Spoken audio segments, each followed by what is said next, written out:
Dando prosseguimento aos estudos de fundamento das ciências sociais, vamos agora às correções dos casos concretos, não é mesmo?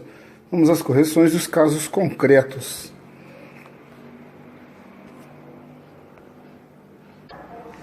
Nós vamos começar pelo caso concreto número 1, aquele que tem aquela questão do Sol, né? Começa mais ou menos assim: hoje o Sol está de rachar, é verdade, como pode uma bola de fogo menor que a Terra? Então, isso foi corrigido dentro da sala de aula. Aí começa assim: a ciência recorrente se defronta com um racionalismo desse tipo, relacionado às falsas certezas.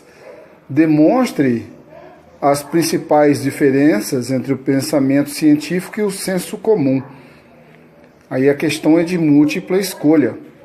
E diz o seguinte: a lei da gravidade elaborada por Isaac Newton, a lei de conservação de massa de Lavoisier, popularizada na expressão na natureza tudo se cria, nada se cria, tudo se transforma, e a teoria heliocêntrica preconizada por Nicolau Copérnico evidenciam que características próprias de pensamento científico. Então, que características apresentam nesse pensamento científico? A resposta correta é generalidade e objetividade. Tá ok? Convém relembrar aqui, apenas para efeito de senso, né, que o senso comum ele é uma tradição cultural, uma educação não formal, ela é baseada na imitação e experiência de pessoas, ele é empírico, desprovido de explicações, são experiências do dia a dia. O senso comum são experiências do dia a dia, informações relacionadas com as humanas e concretas. Né? Como exemplo, deve-se cortar os cabelos na lua crescente para que eles cresçam mais rápido. Né? Comer mamão faz mal ao intestino, faz o intestino funcionar melhor. Isso são pensamentos do senso comum. Já o pensamento do pensamento científico, ele é verificável na prática pela demonstração ou pela experiência, ou pelo experimentado. Ele é transmitido por intermédio de treinamento apropriado, conhecimento adquirido de forma racional. Ele explica o porquê, ele acompanha procedimentos científicos. Tá ok? Então a alternativa correta para esse caso que começa com aquela questão: hoje está um sol de rachar, é verdade. A questão correta é generalidade e objetividade relativa ao pensamento científico. Tá ok?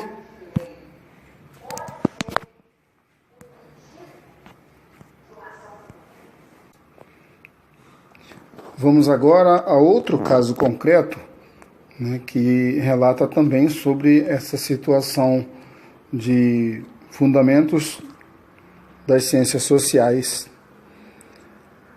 O texto começa assim, é uma questão discursiva. Considerei a existência de Deus e decidi que há uma boa chance de que ele exista. Inclusive, isso aqui foi o que ela disse em sala. Vocês devem se lembrar. Se ele realmente existir, deve estar trabalhando em um plano. Portanto, se devo servir a Deus, preciso descobrir o plano e fazer o melhor possível para ajudá-lo em sua execução. Como descobrir o plano? Primeiramente, procurar a raça que Deus escolheu para ser um instrumento divino da futura evolução. O texto acima evidencia uma forma de pensamento e uma visão de mundo dos europeus, típica do século XIX. Bom, indaga-se o seguinte: como eram vistas as sociedades não europeias com as quais os europeus entraram em contato a partir do neocolonialismo do século XIX? Vou repetir a pergunta. como eram vistas as sociedades não europeias com as quais os europeus entraram em contato a partir do neocolonialismo no século XIX. A resposta é: eles eram vistos como inferiores. Segunda questão: qual a forma de pensamento que embasava essa visão e que o papel que esse tipo de pensamento exerceu no contexto em que foi utilizado? Ele se baseava na influência dos darwinistas sociais, aqueles que defendiam a ideia de uma superioridade natural dos povos europeus sobre os outros. Eles levavam a missão civilizadora para esses países e utilizavam essa missão civilizadora para mascarar a conquista e a dominação. Entenderam? Vamos retornar ao raciocínio. Qual a forma de pensamento que se embasava essa visão e que papel esse tipo de pensamento exerceu no contexto em que ele foi utilizado, neste caso concreto. Ele se baseava na influência dos darwinistas sociais, que defendiam a ideia de uma superioridade natural dos povos europeus sobre os outros. Eles levavam a missão civilizadora para esses países e utilizavam essa tal missão para mascarar a conquista e a dominação.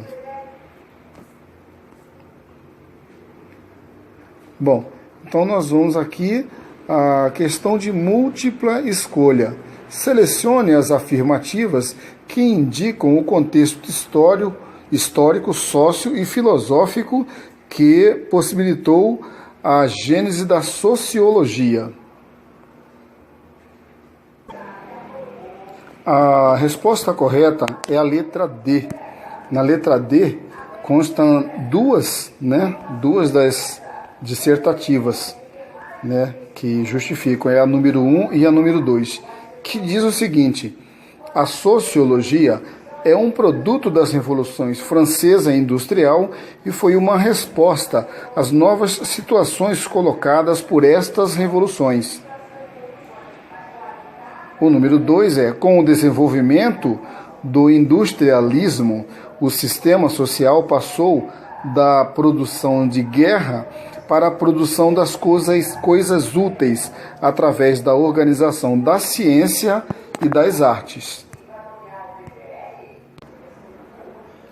A próxima questão, que é aquela questão longa que fala sobre o rapaz vestido de Capitão América, vocês devem lembrar do que foi dito em sala. Vou ler aqui o texto. Vestido de Capitão América e usando turbante azul na cabeça, ele diz: quero desafiar as percepções das pessoas. Elas tomam um choque quando me veem. Sig é um engenheiro de software que pela manhã é um cartunista apaixonado à noite. É sobre o indiano. Vocês devem se lembrar isso. Confundindo como sendo muçulmano e alvo de intolerância, vise qualquer coisa que não seja o nome dele, resolveu desafiar as pessoas e dar um passo além. Não só desenhou, como se vestiu com as roupas de seu personagem, no caso, o Capitão América. Essa matéria acima ao qual dizemos, ela retrata as contradições de um fenômeno contemporâneo chamado multiculturalismo.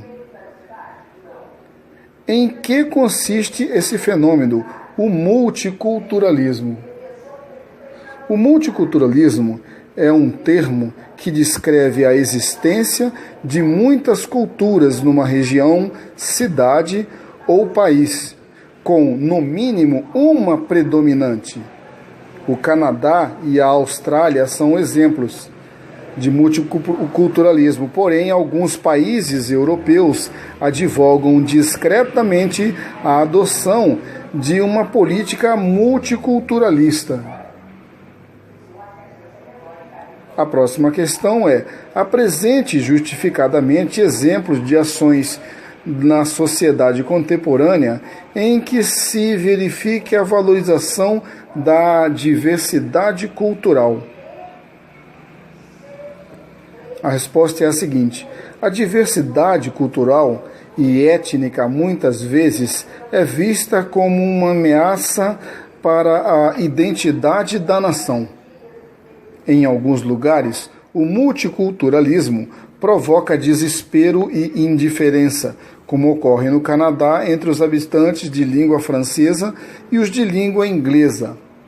Mas também pode ser vista como fator de enriquecimento e abertura de novas e diversas possibilidades, como confirmam o sociólogo Michel Verlox e o historiador George Grinsky, ao demonstrarem que o hibridismo e a maleabilidade das culturas são fatores positivos de inovação.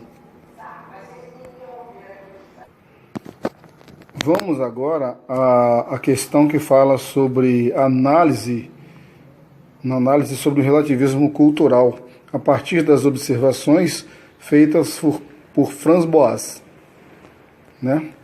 Então a gente vai fazer uma leitura aqui e vai colocar a nossa situação. Em 1883, Franz Boas foi estudar os esquimós e passou um tempo convivendo com eles. O autor fez as seguintes observações: frequentemente me pergunto que vantagens nossa boa sociedade possui sobre aquela dos selvagens e descubro quanto mais vejo de seus costumes e não temos o direito de olhá-los de cima para baixo, onde nosso povo poder-se-ia encontrar hospitalidade tão verdadeira quanto aqui.